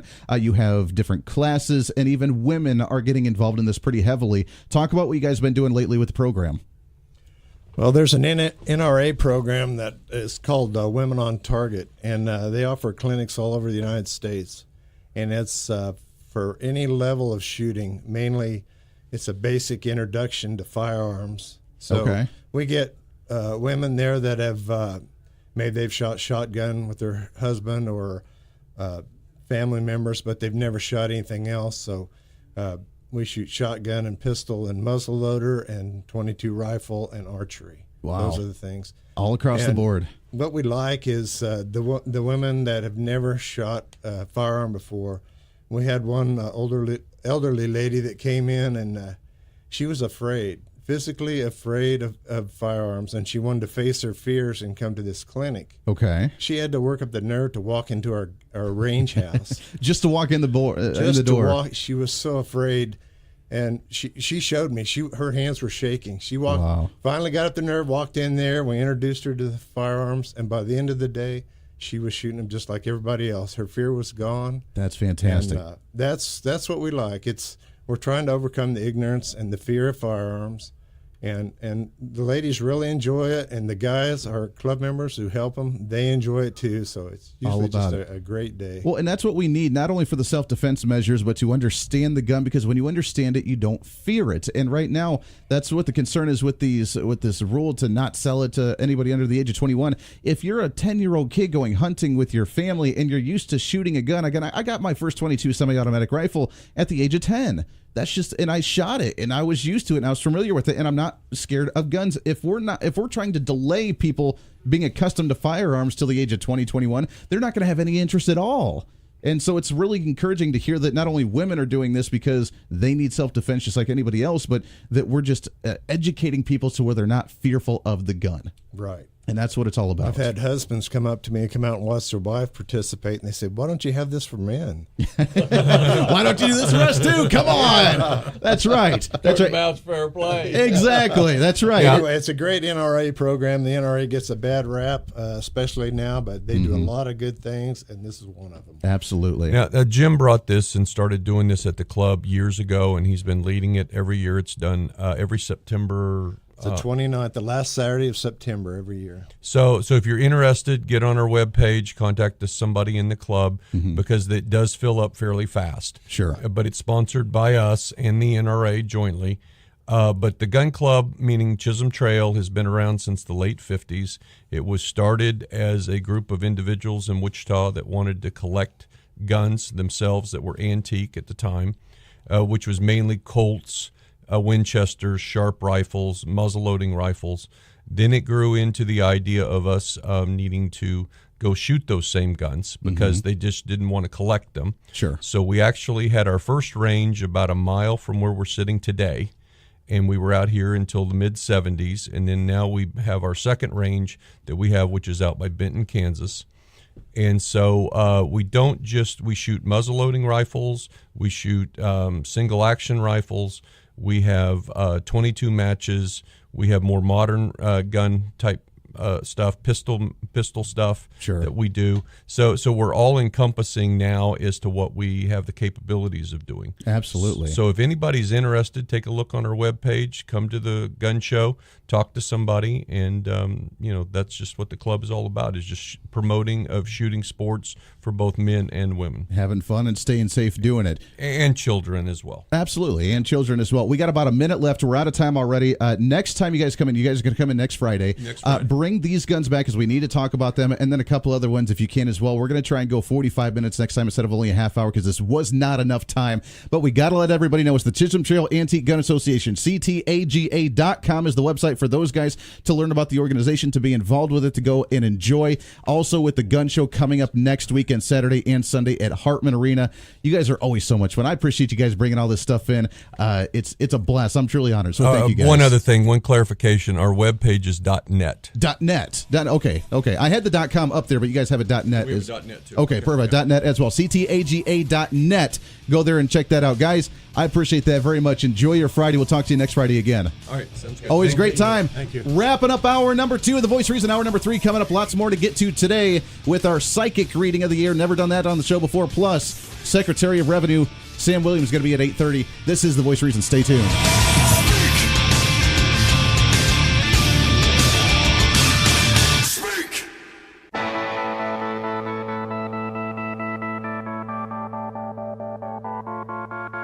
It's time for Reason. But we can do so much better than just on the political front and taxes and government spending and government regulation. We can show by example that we're not going to have crazy fanatics running around our schools because they're so mentally unstable. We can prove that random acts of kindness, that a hashtag or the road to kindness can lead to something productive, and that we can have a community that's actually going to be better off because of that. This is the Voice of Reason with Andy Hoosier. Then I'll get on my knees and pray. We don't get fooled again. Don't get fooled again. Yeah, welcome into the Voice of Reason, hour number 3. The Voice of Reason broadcasting live out of South Central Kansas, right here in Wichita, Kansas, on the Big Talker, 1480 on the AM side, 102.5 on the FM side, KQAM, also simulcasting on KGPT TV. Welcome aboard. It's a Friday. It's great to have you along. Let's make it a free-for-all Friday. Whatever's on your mind, bothering you, troubling you, it does not matter. It's open lines to chat about. We're going to have a little fun today on a free-for-all Friday here on The Voice of Reason. What do you say? Let's do it. Let's do it. All right. 721-8255-721-TALK. If you want to join into the program, you're more than welcome to do so. We are going to do something on this show that has not been done before. I've never done this. It is going to be a fun segment. It's going to be an interesting. Now, look, I've always been fascinated by this. I've always been fascinated by that side. Now, some individuals, and we can talk about this with her. I'm really intrigued to see because based on religious beliefs, based on lack of religious beliefs, based on however you want to break it down, it is to me, it's at least been fascinating to learn about, to try and understand, and to have a little fun with. And on the phone with us to talk about something different and unique for the Voice of Reason program, she is the owner of Three Flowers Metaphysical Shop in Topeka, Kansas. It's Joe Flowers on the line with us. Joe, how are you today? Good morning. Good morning. I'm very well, thank you. Oh, good. I'm so glad. Thank you so much for coming on the show with us. We're going to do something a little bit different in this segment. Myself, along with our news director, Rick Everett, are both in studio, and we are going to have a psychic reading on us. But before we do that, Joe, talk about your business, the uniqueness of it, and what you do with Three Flowers Metaphysical. Okay, Three Flowers Metaphysical in Topeka was established in 2007. And we've been in business that long, and being a small mom-and-pop business, it's really great because we've had a lot of community support Very good. Very good. What kind of response do you get being a metaphysical shop? Which I've been in a metaphysical shop once or twice before, and but talk about, for those that may not be familiar, what is a metaphysical shop? What kind of products do you have? Well, we have tumble stones. We have raw quartz. We have crystals. We have incense. We have one-of-a-kind jewelry. We have clothing. We have a little bit of something for everyone. It's just not in one aspect of religion. We have things from St. Jude's Shrine. We have Wicca. We have Buddhist. We have fairies. We have dragons. It's just a little bit of everything. What do you get any type of religious discussion in this shop about certain religion, whether it is a Christian or a Buddhist or Hindu or anything of the sort? I mean, do you get into those types of discussions in the shop? No. Okay. It's just available to them, but you don't get into those things. To them with products, information. I myself am a Catholic. Okay. I was born, raised, and probably would die a Catholic. Sure. So I've been a psychic. I was born with the gift. I wanted to ask you about that. I've always been fascinated by it. I've gone to a psychic, I think, once in my life. And where do you get it? How do you know that this gift? I mean, where did you get it, or how does it work? I was born with it. Okay. And being Catholic, Mexican heritage, and the older generation, when your parents would tell you don't do something, we didn't do it. Okay. They were not afraid to use discipline, if you know what I mean. Sure, absolutely. And so, we abided by their rules. So when I was growing up, I wasn't allowed to play with any kind of cards. None whatsoever. Went to college, and the dorm girls, they all thought that was really neat. But I didn't know anything about card games, so they started teaching me card games. So one night, I was studying for biology, and there was a deck of cards there, and I laid them out for solitaire. And I saw things. So I thought, okay. I just put them away. I thought, well, I'm studying too hard, and it's really early in the morning. And 2 weeks later, I went to the student union. We were playing gin rummy. They gave me 7 cards. And the guy across from me, I looked at him and says, "You're going back to Philly. You're going to get 2 scholarships." And he looked at me and goes, "How do you know that?" Well, I don't have a clue. Miss Deal. And I'm thinking to myself, what the heck is going on? Wow. What's coming out of my mouth? Okay, so if you were going to describe the gift, I mean, you say you have this gift. How would you put into words what, quote unquote, the gift is? A lot of responsibility. Sure. Okay. Wow. How fun. So a lot of responsibility. And then they gave me another 7 cards, and the lady next to me, I said, "You know that guy you're dating, you're going to marry him." And she went, "How do you know that?" I said, "I'm going back to the dorm." I called my mom, and I said, "I'm coming home for the weekend." Mm-hmm. So I went home, and, I opened the door. She goes, "Go in the dining room. I'll bring some sweet tea." I went, okay. I'm sitting there with my heart just pounding. So I thought, well, I went against her wishes. She sat down, and she said, "What's going on?" I said, "Well, I see things in cards." And she went, "Oh, yes, mija." He said, "God gave you a gift." Wow. I looked at her and I said, "Can I give it back?" She went, I don't want "No." This. Wow. I said, "No, so do 3 things. You always help people, no matter what. How fun. You never lie in your cards. Don't tell people what they think they want to hear." Sure. He said, "And 3rd, do not become greedy." Well, at that time, I thought, greedy?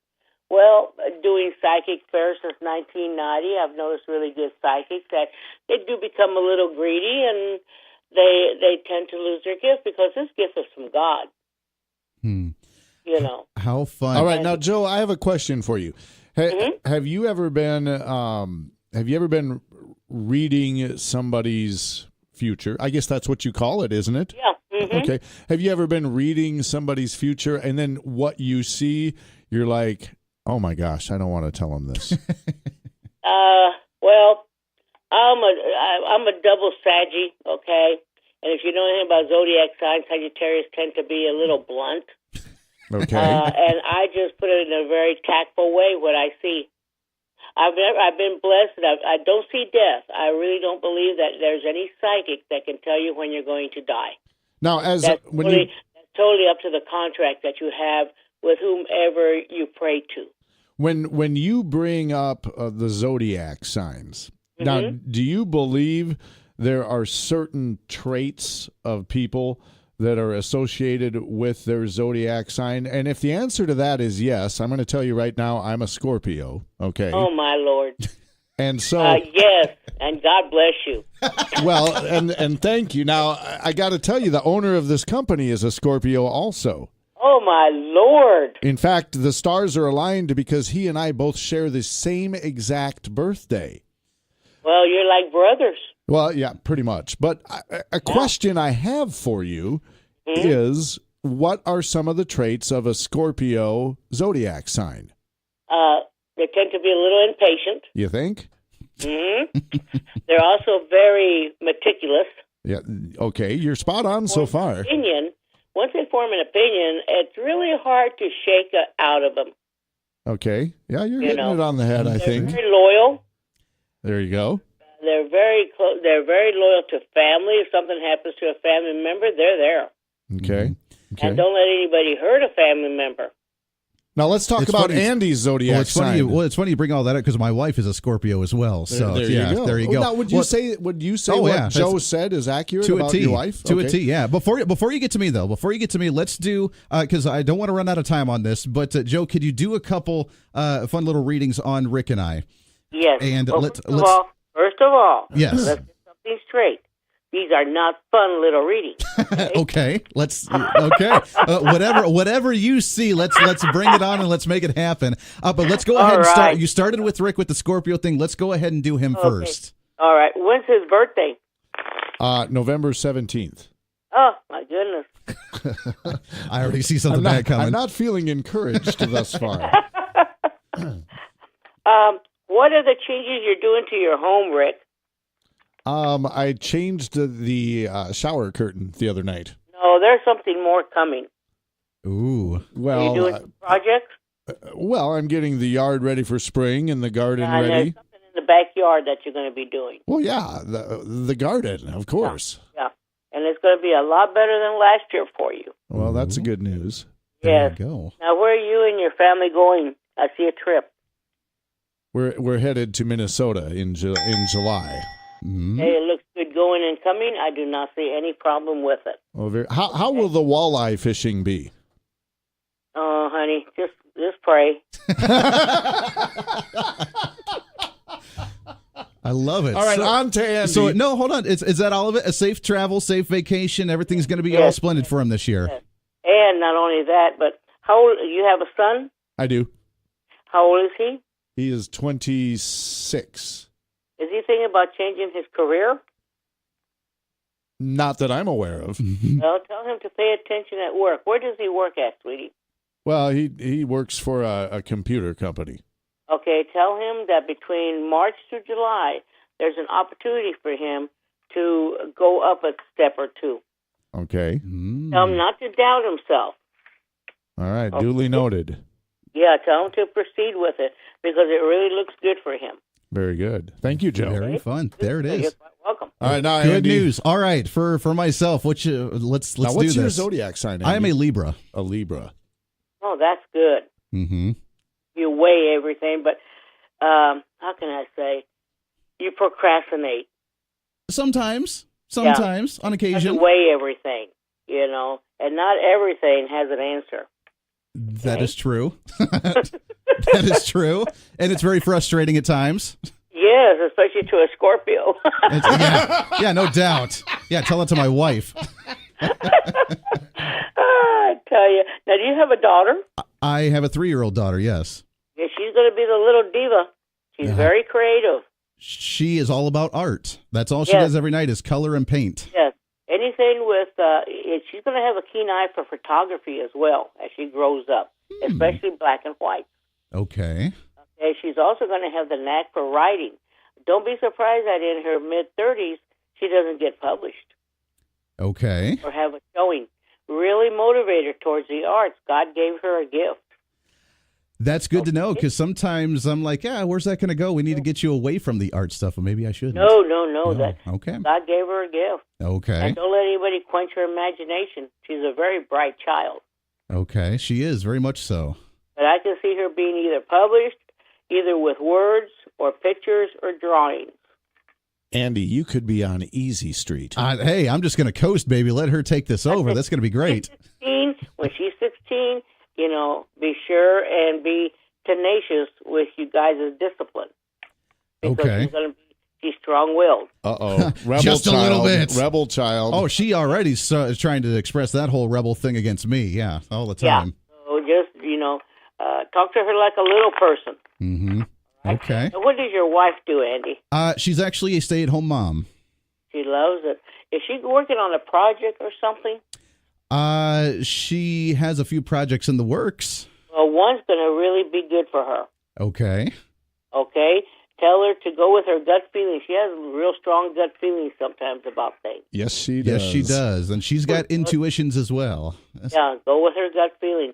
Now, you still have your mom and dad? I do still have my mom and dad, yes. Yes, but your grandma's gone. No, but she had actually a close spell of that last year. She got really sick, but she is doing well, quote unquote, hopefully knock on wood now. And who's the woman that you lost through death? My great-grandmother about 3 years ago. That one. A lot of darks in her chest. What did she die of? Just old age. She was like 94. Her heart. I just see her heart. Just giving out. Mm-hmm. Okay? She still comes and sees the family. Okay. And she's just a real nice spirit. She was a wonderful woman. Yes. When you smell lilacs, that's her around you. Okay. Okay. Now, who's the man that you lost? My great-grandfather. Yes. Was he a man of the earth? Very much so. Yeah. Well, did he smoke? He did when he was younger. Yeah, well, when you smell smoke sometime, it's not you or your wife or the little girl. That's him. Very nice. You guys are really well protected. How fun. I like that. Hmm? Yes.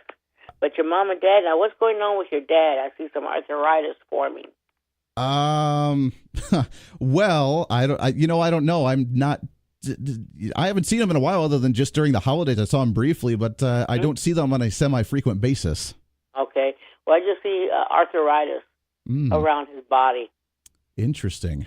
Arthritis. But he's like the ever-ready bunny. He's very stubborn, and he keeps on just going. You have no idea. Yeah.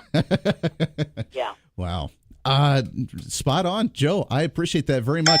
We got just about a minute left before we got to take a break, but Joe, thank you so much for coming on. It is no problem. I find it very intriguing. It's very entertaining for sure, and it is very interesting. If people do want to get a hold of you, want to reach out to you with your store or with you, how can people do so?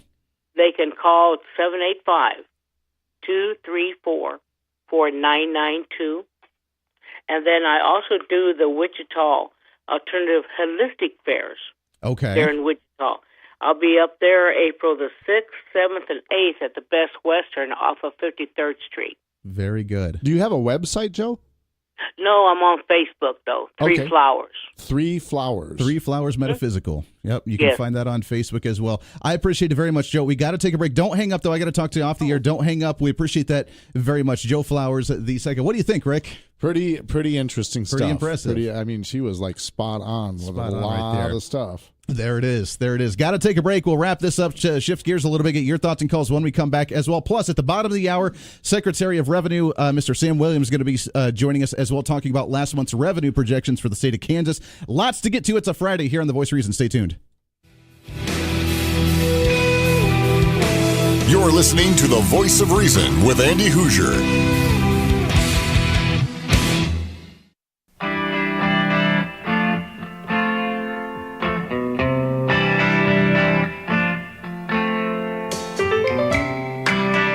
Back into The Voice of Reason. Thanks again to Joe Flowers joining the show. I got some messages on social media about the religious aspect to that. I understand.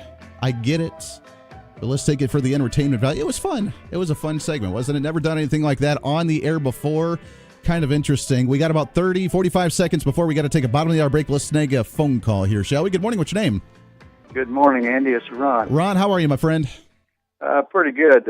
This weekend, Sunday, at K-State University at the Alumni Center, there's going to be the 7th annual Constitutional Bee at 2 p.m. in the afternoon. And the address is 1720 Alumni Center Road. And it's great. They give out scholarship money of $3,500 first place, fantastic, $1,500 second, and $750 third. And it's just a great afternoon, and it's at 2 p.m. How fun. Everybody's welcome, and I'm headed that way Sunday. Very good. Ron, I appreciate that very much. It's a great opportunity to have some fun, be able to learn about the Constitution a little bit, and get involved. Great information. Appreciate that very much, Ron. Got to take a bottom of the hour break. When we come back, we'll have Sam Williams, Secretary for the Department of Revenue for the state of Kansas, talking about last month's tax receipts. We talked about it in the first hour. We're growing. We're doing better. Is it because of tax increases or maybe because of the, Trump economy growing?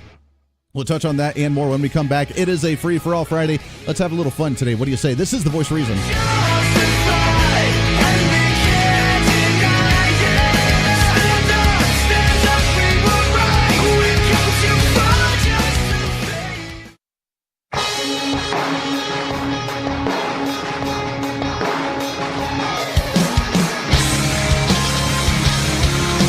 When it takes two to read the news, I'm trying to warn everybody and nobody takes me cereal. You're in the wrong place. This is The Voice of Reason with Andy Hoosier on the Big Talker, 1480 AM and 102.5 FM, KQAM. What a heck of a show it's been. Welcome back into The Voice of Reason as we wrap up today on a Friday. You see the light at the end of the tunnel. You see the weekend coming upon you, and you can enjoy that the way you need to. 316-721-8255, 316-721-TALK. It's been a week and a half, and today's been a show and a half. Appreciate all of our guests that's been on the show so far, and our next guest that I am excited to have back on the program. It's been a while since we've had him on, but after seeing the story yesterday, I had to comment. We talked about it in the first hour. I've read 4 or 5 stories that actually just popped up on Drudge Report yesterday about how well the national economy is going. Unemployment down. 15 out of the 18 manufacturing industries are up. Disposable income is up. Job growth is up. The national economy is coming back, and it's coming back the real way, not the natural way, or the natural way, not the artificial way, by doing a stimulus package, injecting money into the economy, printing off money, lowering the value of the dollar, creating quantitative easing, and it goes on and on and on and on and on. Something that we've seen for the last how many years? It's growing naturally. Over the last few years, we've been struggling, as you know, in the state of Kansas with our economy. And we saw projections lower, and we saw money coming in lower. And then in 2015, we saw the change a little bit when it came to the formulas of what we needed to do with the difference in the prices of egg and oil and natural gas and everything that's been happening. And then we started seeing money coming in above projections, which people somehow forget about, from like October to May of last year to this year, or last year. Yeah, last year. And we started to see it higher because then we started reevaluating where we were at. Then we did some tax increases back in July, retroactively, a new one in January. We're going to be owing our taxes now, and we're going to start seeing more money coming out of our paycheck. But we saw the story yesterday that for 9 consecutive months, we've seen tax receipts in the state of Kansas higher than projections. On the phone to talk about that and a heck of a lot more. I'm really excited to have him back on the program. It's been a while. He is the Secretary for the Department of Revenue, Mr. Sam Williams, back with us. Sam, how are you, my friend? Good morning, Andy. Doing well, thank you. Hey, thanks so much for coming back on the program. You're welcome. It is good news that we've had 9 consecutive months with tax receipts higher than projections. That is good. Why do you think that is? I think it's good for a couple of reasons. Number one, I think our focus is coming to what we're receiving versus what we're projecting, and therefore I think that helps us understand our budgeting process, and the policymakers have something they can truly base their work on. And then also, I think you alluded it to in your remarks leading up to this, we are seeing growth in the economy, and we also had a tax policy change, and the result of those two things happening, I think, is starting to be positive in what we're seeing happen with Kansas receipts. Mm-hmm. Well, I mean, we are. It's going to be, first off, it's going to be, I would say, common sense for the most part that when we raise taxes on everybody, we're going to see tax revenue go up because people are going to be paying more into that. So that's a factor of that. But from your perspective, too, and I love your department because you're really non-political. You don't get into the political bantering from the legislators. But do you see other trends as well, other than just the higher tax rates? Do you see the state of Kansas actually growing its economy a little bit as compared with the nation? What I'm using for my primary indicator of that we're seeing that happen is two things. Number one, in the individual income tax area, we are seeing growth because of the tax increase, but our level of growth at this time is slightly higher than what we would have seen just with a tax increase. That's encouraging. We won't know till April 17th exactly how it is because of the way the tax policy was written last year. Mm-hmm. And then the second thing, Andy, is sales tax revenue is staying constant. It's showing a good, slightly above real, it's showing some real growth, above the inflation. And so the combination of those two things, I think, is leading me to believe that our Kansans are more confident in their individual cases, and we're seeing some of that growth that we're seeing nationally. I think we're starting to see some of that indicated in what we're seeing in our Kansas numbers. Sure. Are you able to track some of the industries in Kansas, say like aviation here for the Wichita area, or for agriculture, oil, natural gas? And are you seeing some of those industries by themselves begin to pick up in the state as well? What we're able to track as we go through our revenue estimating process is we can break down and look at those. And because of the increase in the oil price, gas price in the last few months, we are seeing growth in there. Ag still remains an area of concern because we're still see the lower commodity prices. So encouragement in oil and gas and more of the same, at least at this point in the ag industry. Sure. You mentioned the process of how you guesstimate when it comes to the monthly revenues, when it comes to the monthly receipts. We talked a while ago, and back in, I believe it was the fall, late end of year 2015-ish, when the formula changed a little bit to try and reset the numbers, I guess, to be able to anticipate what was going to happen with some of these industries. That formula to guesstimate on what the tax receipts and the revenues would be changed a little bit. Have we changed it at all since then? No, and what happened in November of 15 was not a change in the process itself. There was an adjustment made to the April consensus revenue estimates, adjusting them for what was actually happening in the oil and gas and the ag and the Kansas economy. Mm-hmm. So the system itself, the process of doing the revenue estimate, didn't change, but it was. The estimates were downgraded down or were adjusted down because of the reality of what was going on in the economy in Kansas.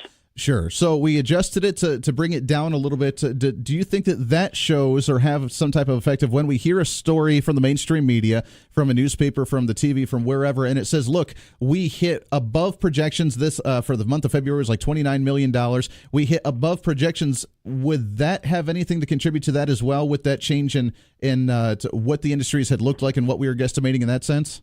No, because in April of 2015, we did a new consensus revenue estimate and adjusted for what we would hope to see happen in fiscal 18.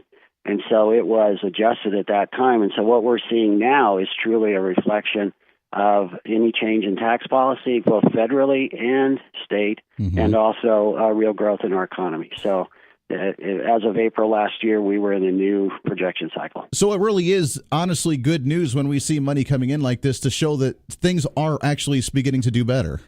I'm looking at it this way, Andy. I think that we are stabilized. The beginning of any opportunity for growth and so forth, I always began when I was running my own business. I want to make sure that I knew that today was real and it was what I could plan and what I could build on. And I think that's what I see now with our receipts is that we can actually expect them to stay where they are, and then we can build on that. Sure. We're talking with Sam Williams, Secretary for the Kansas Department of Revenue. Last couple questions before we let you go, but looking at some of the other surrounding neighboring states that we've seen, I don't know how much you follow them, but as you mentioned, the happy blend between our state policies and the federal policies, are we seeing some of the other neighboring states see some growth as well when it comes to these industries?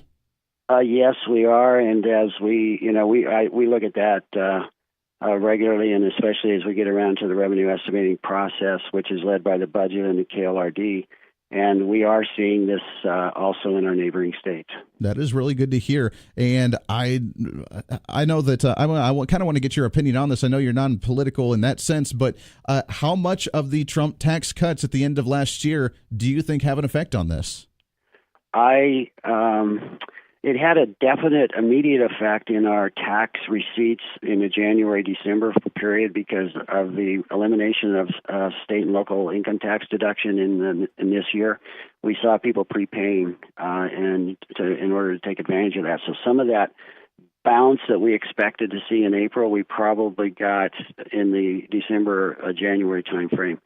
As far as the economics, this is just my personal opinion, I think it began at the time of the election, and so it's a growing phenomenon. And then what happened is the tax bill was passed, and for corporate America, it was a huge influence. February, we have all started seeing now more income in our pockets, and I think that just leads to changing how people feel about what's going on, and I think that's what's happening in Kansas too. Sure, but after the election, as you mentioned, kind of that breath of fresh air of, we have some potential for the economy to begin growing again, and we saw it nationally with a 3.5% GDP growth the first couple quarters of Trump's administration, whereas we hadn't seen above 3% nationally in the 8 years of Barack Obama, so I think that contributed to it as well. We are definitely seeing different numbers. That is for sure. Very good. I love it. Sam Williams, Secretary for the Department of Revenue. Sam, I loved having you on the show. Thank you so much for coming on. It's great insight to leave. And the last question for you, what can we do locally here other than just continue to feel encouraged? We should feel a little bit more stable, feel a little bit encouraged, and that can help our local communities, can it not? I would answer that question by just going back to when I was running a business, helping run a business. I looked for stability and for an environment in which I could grow. And I think our Kansas economy is showing great signs of being an economy in which I can grow my businesses. Doesn't mean we don't have challenges, sure, but I would feel confidence. The opportunities there. In growing my business, Yep, the opportunities there. Sam, thank you so much for joining the show, my friend. We'll get you back on again real soon. Okay, you're welcome. Thank you, Andy. Have a great day. Always a pleasure there. That's Sam Williams, the Secretary for the Department of Revenue for the state of Kansas. Appreciate him joining the show very much. Got to take a break. We'll get your thoughts and calls when we come back as well. But I think it's appropriate right now as we talk about the debate on the taxes, on the revenue, on the state of Kansas and the economy. I think it's time for us to give away a copy of the book, The Kansas Policy Institute, coming out with this. The big announcement that we had yesterday with Dave Traubert. What was really the matter with the Kansas tax plan? The undoing of a good idea. I have a copy right now. We'll give to caller number 2. Let's do caller number 2, 316-721-8255, 316-721-TALK. We'll get you a copy of the latest book to understand Kansas's budgetary debates, discussions, and tax plans that we've tried to implicate in the state. What's worked, what's not worked. This is kind of the book to read if you're involved or interested in any way, shape, or form. 12 minutes to the top of the hour. We got to take a break. This is The Voice of Reason. The Voice of Reason with Andy Hoosier on the Big Talker, KQAM.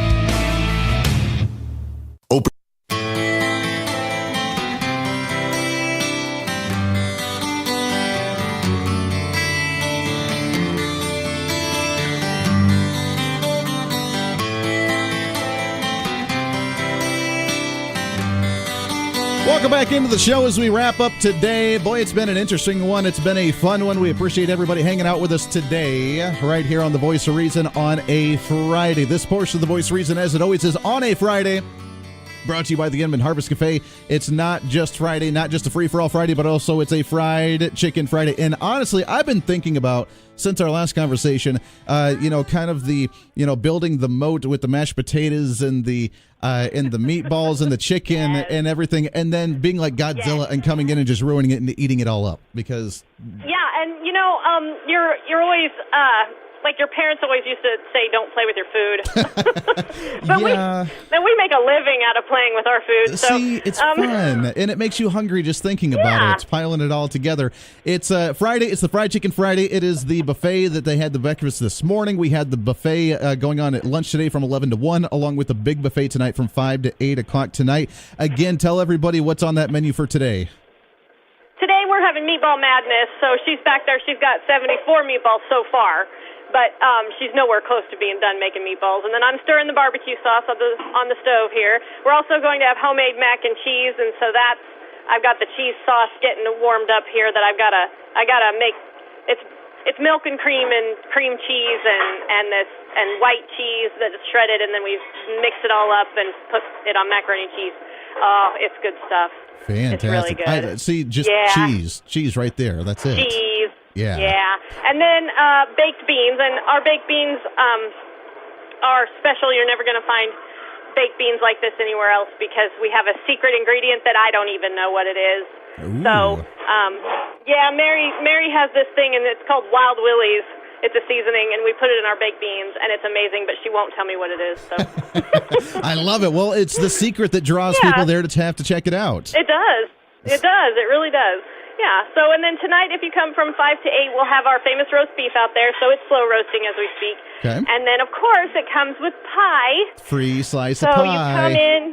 Yeah, you come in, you walk past the pie case, and you grab your slice before you even find a seat. So today we've got coconut, rhubarb, Dutch apple, lemon meringue, blueberry, lemon cream cheese, cherry, banana split, and chocolate pecan. Very nice. So far. Very nice. So far, yeah. And who knows what's going to happen throughout the day today as well. That's right. That's right. It's the Inman Harvest Cafe. It is so much food that I don't know. I mean, are you still selling the wheelbarrow separately outside to be able to roll people out? In fact, today I think that's recommended. You know, we might run out. You might want to bring your own wheelbarrow.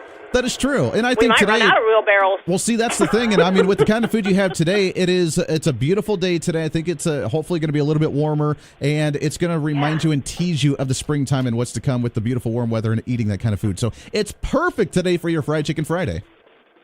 Awesome. Well, I'm glad to hear it because I will be inside the whole time.